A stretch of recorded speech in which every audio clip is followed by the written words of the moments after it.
I'm going through the wall. I see my kneecaps, my waist going through. It gets to my mouth, and I feel like my head's about to pop off, but it doesn't.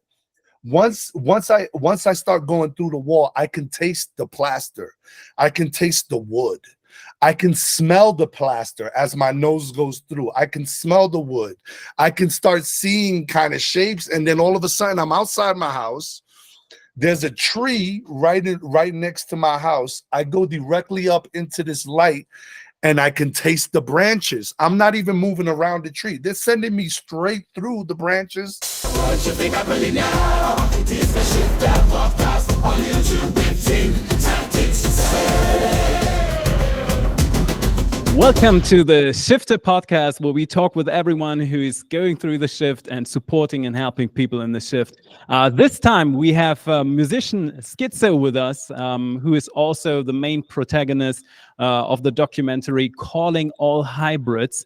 It's really interesting what he has to say, his stories about his own life ET encounters, breathtaking, and also his personal story going from living in the Bronx, being more of like the toxic side of rap music, and then going into enlightening and consciousness music. Very inspiring. So happy to have you here. Hi, Schizo. So happy to be here, my brother. Thank you so much for having me on. You know, John Lennon, musician himself, he said at one time, if I can make people sing over and over, I want to hold your hand, I can also make these people sing, give peace a chance. That's almost like his quote. I want you to comment on your story, how you went through conventional rap music and then go into consciousness music, and what has inspired that. Great question, first of all. So a little bit about me. I'm a lifetime experiencer in this beautiful ufology phenomenon that we all seem to be going through, at least the people that might be, watching this show right now or interested in the topic. So in that process, I needed to find a way to cope with what was happening to me. Because of my religious background, every time that I would speak about anything extraterrestrial that was happening to me in my early years, it was always something negative, right? So I always, in the beginning, kind of felt like these experiences had a negative stigma attached to it. But looking back on that right now, I realize how silly that is and how ridiculous the thought was. But that's why I try to educate as many people as possible. My choice of education is music. Now, the way this started is being born and raised in the Bronx, and in the situations that I was raised in, I just remember seeing this little white dot in the middle of my mind as I'm quietly sitting there in meditation. As I'm sitting there, this white dot rushes to me, almost like a tunnel, like I was going towards it and it was coming towards me at the same time. And I felt like I was being pushed through this light source into the middle of the universe. I don't know if I was being pulled out of my body. I'm pretty sure it wasn't my physical body and it was my etheric form, but I definitely felt all of it as if it was physical. I'm shot into the middle of the universe, and the moment that I'm shot there, it's almost like I can feel everything instantly at once, on all timelines, through all ripples of dimensions. It was almost like, the best way to explain it is, I knew what it was like to be a blade of grass in the middle of a windy field, and at the same time be the left wing on a butterfly in that same field. Like, I knew instantly what it was like to feel everything. And even though it was a small pebble, it caused a ripple. All of a sudden, I get a flash of a tidal wave destroying a city on the other side of the ocean that I just dropped a little pebble on the other side. And I instantly got this feeling of whatever was trying to tell me, right? And I don't see how far this vibrational music goes. Here I am thinking it's cool, it's going to get me popular, I could provide for my family, but I'm not seeing the amount of destruction that's happening on the other side of the ocean while people are listening to the music. And what inspired you to then turn it around? The minute I came out of this feeling, I dropped directly into my chair, almost like I fell from the universe itself right into my chair, started crying, and it was almost like a switch was turned on. And I knew instantly I can't be a part of that anymore. I can't know anymore that my music is doing something that negative to a family, a person, to a group of people. The first thing that popped up in my head was a title, and it was Calling All Hybrids. I didn't know what I was going to write, but I knew that I had to make a song about hybrids of some sort. And I knew that this was my new mission. I needed to enlighten people with the art that helped me through the negative times. So that's kind of how the transition happened. Calling All Hybrids is also the main title of a new documentary, which is on Amazon Prime. Josh Golembetsky is actually the director and producer of that documentary. Really, really great piece, worth watching. What was your most remarkable ET story, and how did that affect you? I don't remember being in bed and getting up and getting my son or none of that, but I just remember being in my driveway and I'm holding my son by the hand. As I'm looking up at the sky, almost like it covers the whole sky, is this massive UFO. It's gunmetal black. There's no seams in it, just some sort of lights coming from the interior of it, but no light bulbs, no rivets, no nothing like that. Just a full sheet of black gunmetal, no shine to it. And there was this mist coming off of it, almost like a purple, electrified, velvety kind of mist. Oh, I just remember looking at the mist and going, that looks like it's sparkling. Just the mist itself looked like it was electrified in some way. Then it's almost like I blink, and all of a sudden I'm walking down this long hallway, and I'm holding my son's hand. To the left of me is this really tall gray. And I call it a gray because it just looks identical to the classic, big bulbous eyes, small two holes where the nose is, small little mouth, but it had a very smaller head, very elongated neck. And then it was tall. It must have measured 7.5, 8 feet tall, at least. Taller than Shaq, at least. The fingers were very long. I remember that because of the way that it wrapped around my fingers while it was holding my hands. And my son was holding the same, it's almost identical cookie cutter grays. On the right side of him, my son's holding his hand. None of us are scared. We're perfectly fine. We're walking down this long hallway, and the hallway looks completely white. And it was lit up without seeing any light bulbs. It just looked like atmosphere. Like it was just lit up for some reason. And it was clean. I just remember it being clean enough to eat off the floor. Like I could just eat anywhere. I could throw food on the wall and eat it. Like it was just so clean. No fingerprints, no nothing, right? I always wanted that repelling technology. Yes. So as I'm going down this hallway, there's just this little window on the right wall out of nowhere. And I'm talking about, I knew it was a two-way mirror now because of what I'm about to say, but at the time it just looked like a window looking into a room. And the room was a daycare. It looked identical to a daycare or like the lobby of like a dental office for kids. Just a mural on the wall, toys in the corner. There was a little circular rug or oval-like rug with a rocking chair in the middle. And then my son gets escorted into this room and told to sit down in the corner. Once again, I'm okay with this. I know my son is safe. These beings are not showing any signs of me to be scared. They're being totally gentle. Everything is fine. He's escorted into the room. He's told to sit down Indian style.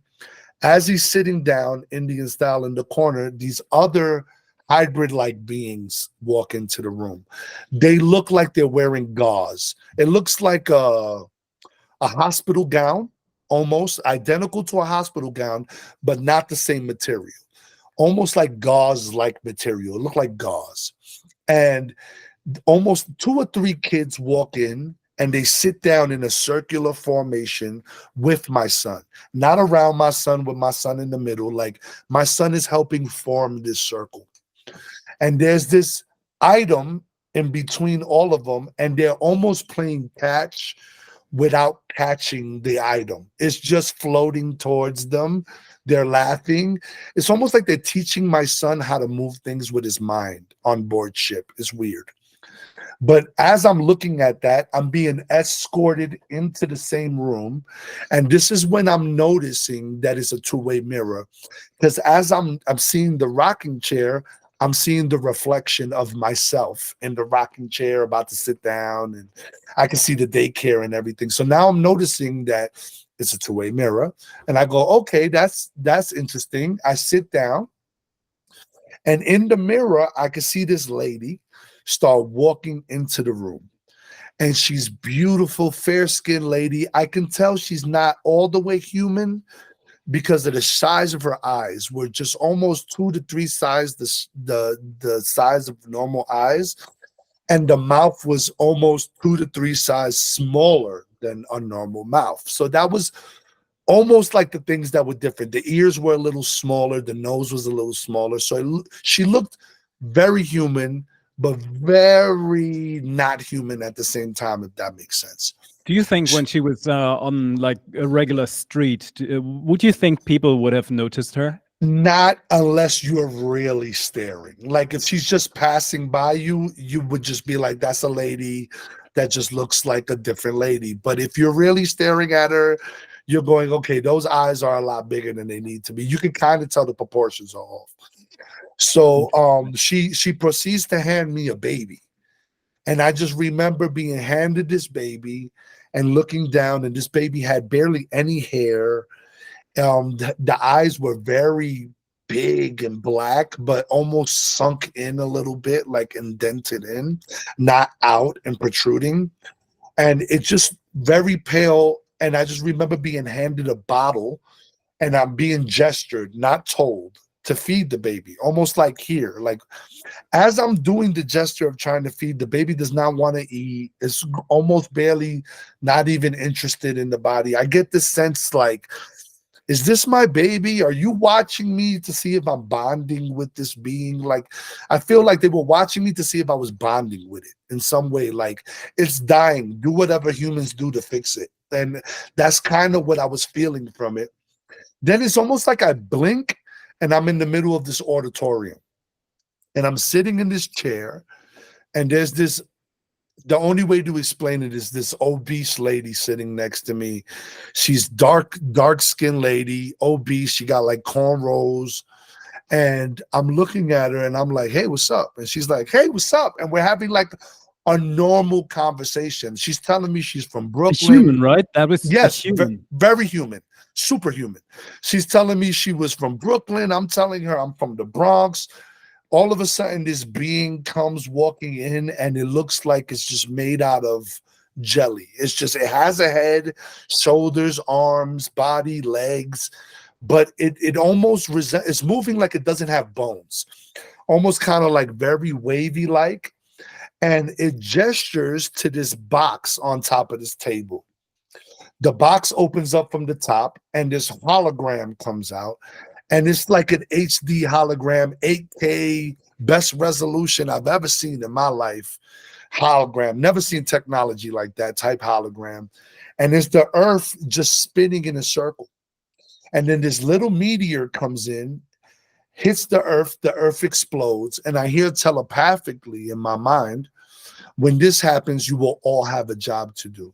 Inside of this auditorium, it's not a completely full auditorium, but just like I'm sitting next to this random lady from Brooklyn, there's like 3 people sitting in the corner over there, 2 people sitting down low, another 3 people. It's like a scattered groups of little people kind of in this auditorium. Then all of a sudden, it's like I blink and I'm in this field, and there's thousands of people standing in this field, and we're looking up in the sky, and this big fireball is rushing towards Earth, and we all gesture up to the sky with our palms, and we look up at this fireball with our palms. The fireball explodes. Then all of a sudden, I blink again, and I'm back in my driveway. My son has his head on my shoulder. He has his legs around my neck. I'm holding him like he's obviously asleep, and I'm holding him. And I could see the same UFO slowly pulling away. I don't remember walking into my house. I don't remember laying back down. I just remember being dropped right back off in my driveway. And then I wake up in this morning. So that was my craziest, I would assume my craziest experience. This sounds like a very, very typical type of contact scenario that happened for, yeah, quite some, probably more people than people would actually expect. I talked to Pentagon official Anjali on one of the Gaia interviews that I've given. And they say this is going to happen and that it's normal. It's a reset for the next cycle, the next density cycle on Earth.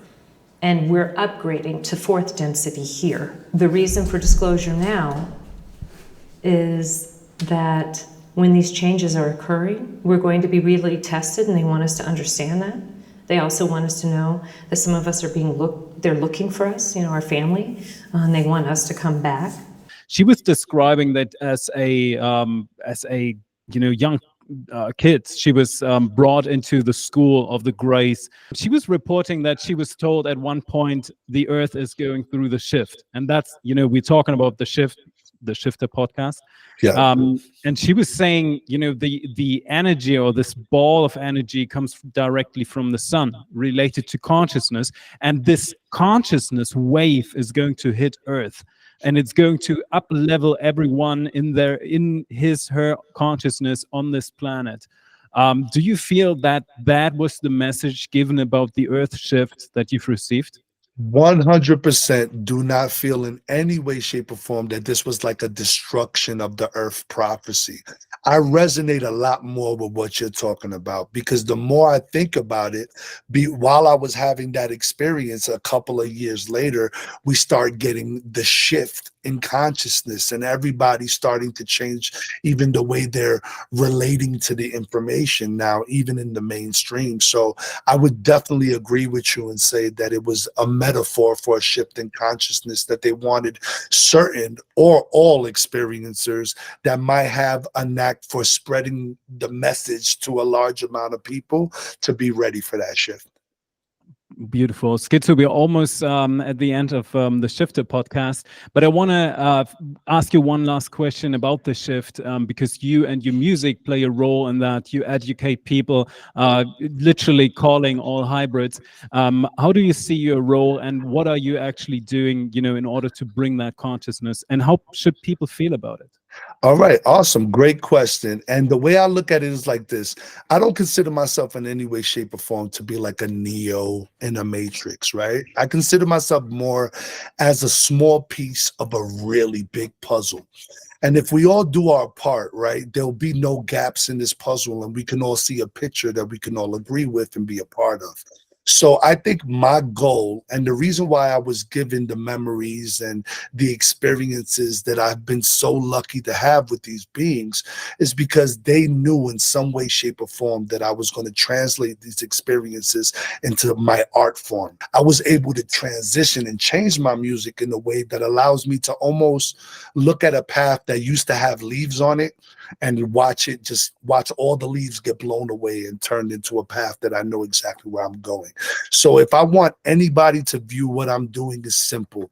I'm trying to take my experiences and other people's experiences and translate it in a more relatable and current form of music to allow a broader audience to digest that and almost plant seeds in the minds of people that might not know they need the seeds planted. And you do have like a beautiful type of greeting whenever these type of experiences happen to you recently. Would you be able to share that with the audience so people can really benefit from it? Of course, 100%. So what a lot of people don't understand is that imagination is a key role in being able to do anything when it comes to remote viewing, lucid dreaming, or even connecting with these beings. So what I would recommend is have yourself a protection, like protect yourself a little bit. I like to say things like, with all the peace, love, and light in my heart, and all the positivity that I possibly get, I ask that if you're a positive being and would like to communicate with me, to please show yourself. And if they are positive and they want to express their love for you, or they want to communicate information to you, they will see that as a hello, and I'm willing to come into your space. the last thing you would like to do is invite something that you don't want to be in your space into your space. So always kindly remind yourself that you have the ability to imagine a golden light of protection around you, and that golden light is seen by these beings and other beings, because thought frequency can be measured to multiple different beings in multiple different ways. So that's the way I would do it. That's the way I always do. This is so beautiful. And the one story that you were telling, where you were brought to the ship, holding that baby, showing the grace how to connect with the toddler, and bringing your own son to the school as well. That is just one out of many, many, many stories that you have. And everyone who's curious, please go to Amazon and check out Calling All Hybrids. Again, it's a beautiful documentary, and Schizo's playing the main role in that. Can you tell everyone, a little bit about the documentary, where to find that, and also where to connect with your music too? For sure, 100%. And before I do, I just want to say thank you to you for what you do and everything you got going on. I mean, I watch your stuff all the time, and the fact that we're here having this chat right now is a complete treat and a blessing to me. So thank you for everything that you do for ufology, my friend. You could go to schizomusic.com. That's SKITZO music.com, and you can sign up to my newsletter. You can sign up for all the stuff I got going on there. I won't keep rambling about that. And then as far as Calling All Hybrids, please check that out on Amazon Prime. Leave a comment. Let me know how you felt about it, how it affected you, whether it be positive or negative. Please, all of the comments that you can leave there only help bring it in the algorithm of other people that might need to see it. The documentary is pretty cut and dry. It's about my life and having these experiences, and how my religion growing up, and certain ways of me having these experiences happen to me, how the negativity of what was happening was able to be transitioned into positivity. So if you're into a hero's journey as far as negative to positive, and good music and great stories as far as my experiences and the things I've been through, please check out Calling All Hybrids. And shout out to Josh Golan-Blesky for making it happen and believing in me, and really bringing the story to light in a beautiful way. So shout out to Gaia as well for all the love. Schizo, thank you so much for being part of the Shifter podcast. Everyone, thank you so much for being with us, and hearing the stories of everyone who's relevant in these shifting times. I'm Tim, and I see you next time. Happy shifting, everyone.